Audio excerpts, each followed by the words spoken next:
नमस्कार दोस्तों, आज हम संविधान की बात करते हैं। इस संविधान में हम बात करेंगे नीति निर्देशक तत्व, डायरेक्टिव प्रिंसिपल। अगर हम बात करते हैं आज, तो पिछले वीडियो हमने जो बनाया था उसमें मौलिक अधिकारों की बात की गई थी। अब मौलिक अधिकारों पर वीडियो आप नहीं देखे हैं तो उस वीडियो को आप देख सकते हैं। यह जो नीति निर्देशक तत्व है, यह राज्य को प्रदान किया जाता है। यह कल्याणकारी, सामाजिक और आर्थिक दृष्टि से राज्य के लिए दिया गया है। जो नीति निर्देशक तत्व है, संविधान के भाग 4 में इसका उल्लेख किया जाता है। अनुच्छेदों की अगर हम बात करते हैं तो ये 36 से लेकर अनुच्छेद 51 के बीच में राज्य के नीति निर्देशक तत्वों का उल्लेख है। अगर हम बात करते हैं लिया कहाँ से गया है, तो आयरलैंड के संविधान से यह लिया गया है। विश्व के कुछ ही ऐसे देश हैं जहां पर यह नीति निर्देशक तत्व राज्य को प्रदान किए गए हैं।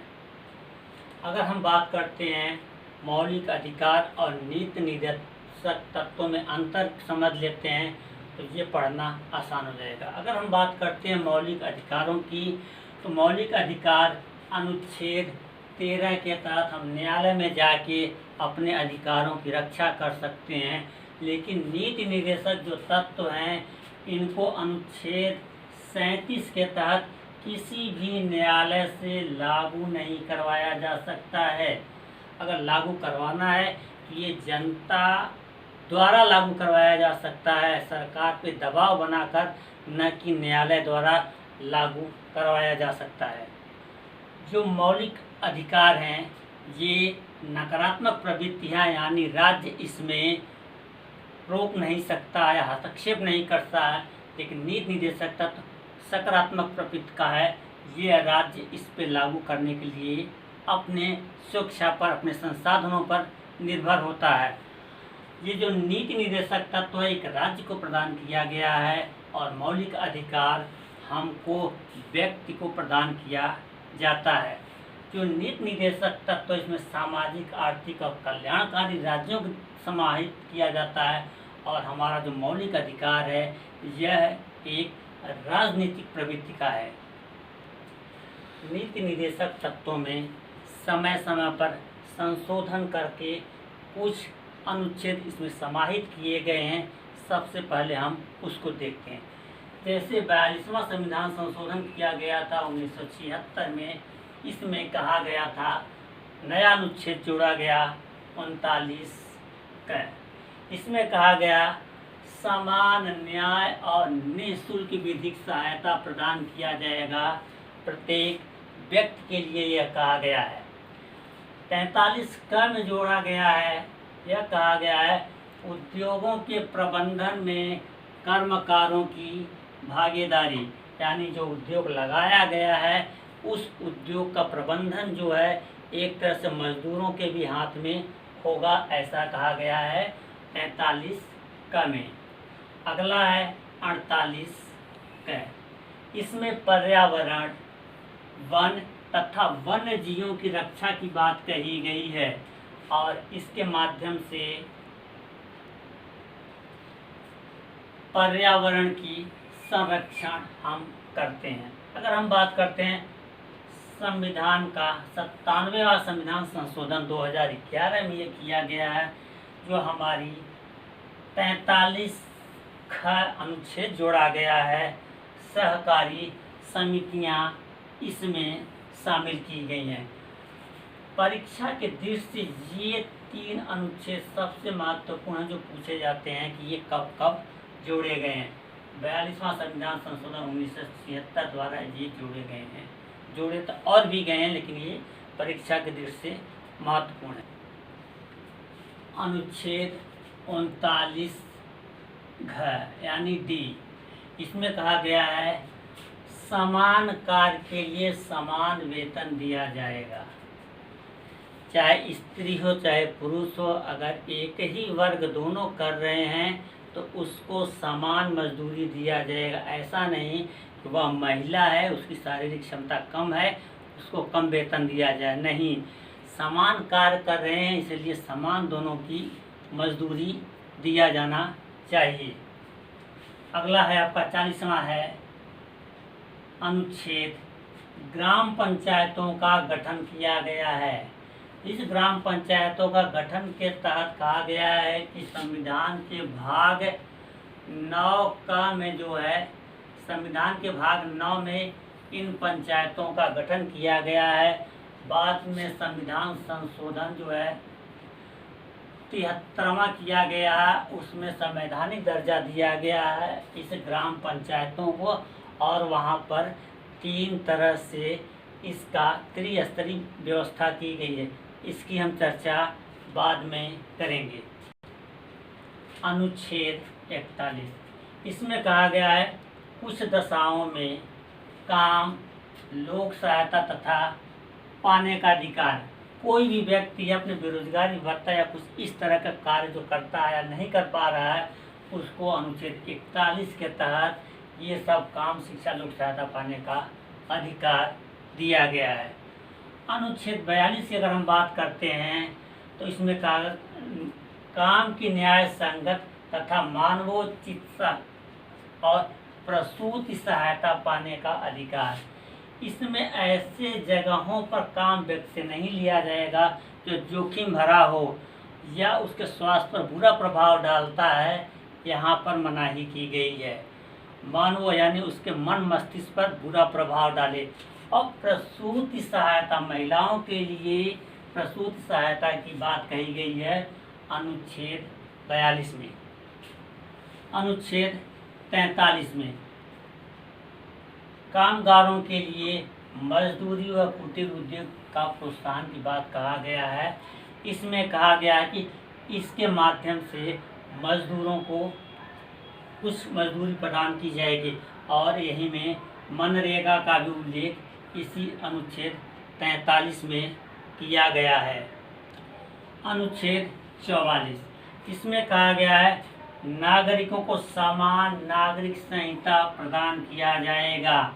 अभी देश में 28 राज्य और 9 केंद्र शासित प्रदेश हैं। उन सब में केवल एक राज्य गोवा है जहाँ पर यह अनुच्छेद 44 लागू है। यानी यहाँ पर सभी को एक ही समान नागरिक संहिता द्वारा सभी को अधिकार दिया जाएगा। अनुच्छेद 45, इसमें कहा गया है 0 से लेकर 6 वर्ष या शिशु वर्ष या बाल्यावस्था तक जो होगा, इसकी देखभाल राज्य करना है या राज्य करेगा। इसी के तहत हमारे देश में आंगनवाड़ी जो देश में जगह जगह खोले गए हैं, इसी आर्टिकल 45 के तहत खोले गए हैं। लेकिन आर्टिकल 45 में इससे पहले 6 से लेकर 14 वर्ष तक के बच्चों की शिक्षा की व्यवस्था की गई थी, वह यहाँ से प्रस्थापित करके आर्टिकल 21 का में रख दिया गया है, और यहाँ पर 0 से लेकर 6 वर्ष के शिशुओं की देखभाल की बात कही गई है।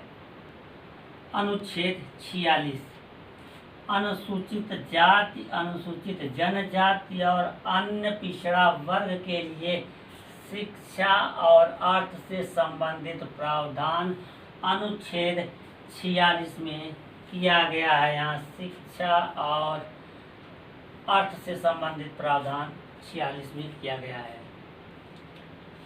अनुच्छेद 47, इसमें कहा गया है कि राज्य पोषाहार स्तर, जीवन स्तर और लोक स्वास्थ्य सुरक्षा के लिए कार्य करेगा।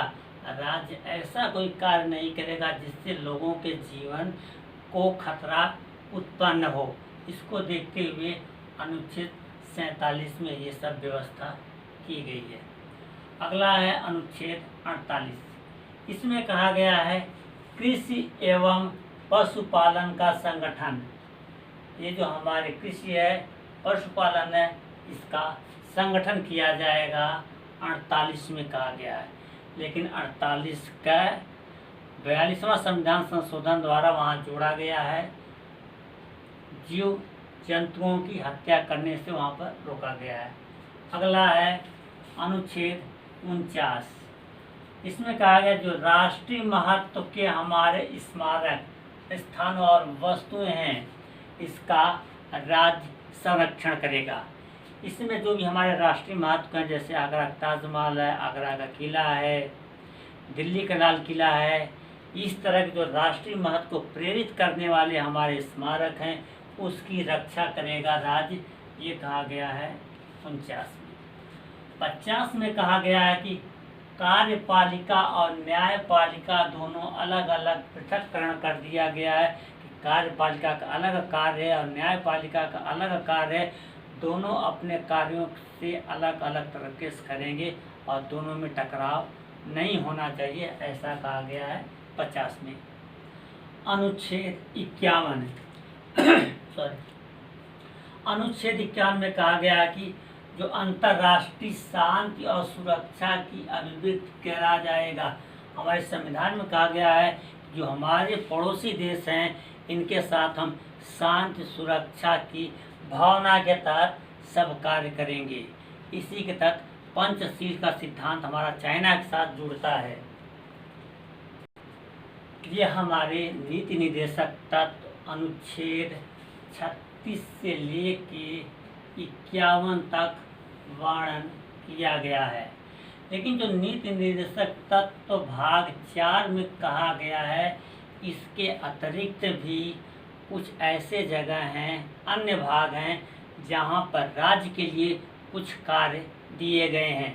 जैसे अनुच्छेद 350 का इसमें कहा गया है कि राज्य प्राथमिक स्तर पर मातृभाषा में शिक्षा देने की व्यवस्था करेगा। वहीं पर 351 में कहा गया है कि जो हमारी हिंदी का प्रोत्साहन की बात कही गई है। आपके नीति निर्देशक तत्व से संबंधित जितने भी क्वेश्चन आ सकते हैं सबको मैंने करा दिया है। अगर आपको वीडियो पसंद आता है तो लाइक, शेयर और सब्सक्राइब करना न भूलें। दोस्तों, अगला जो वीडियो हम बनाएंगे मौलिक अधिकार और नीति निर्देशक तत्वों को समाहित करके जितने क्वेश्चन एग्जाम में आ सकते हैं उन क्वेश्चनों को सॉल्व कराने की कोशिश करेंगे अगले वीडियो में। अगर आपको वीडियो पसंद आता है तो लाइक, सब्सक्राइब और शेयर जरूर करें दोस्तों। जय हिंद।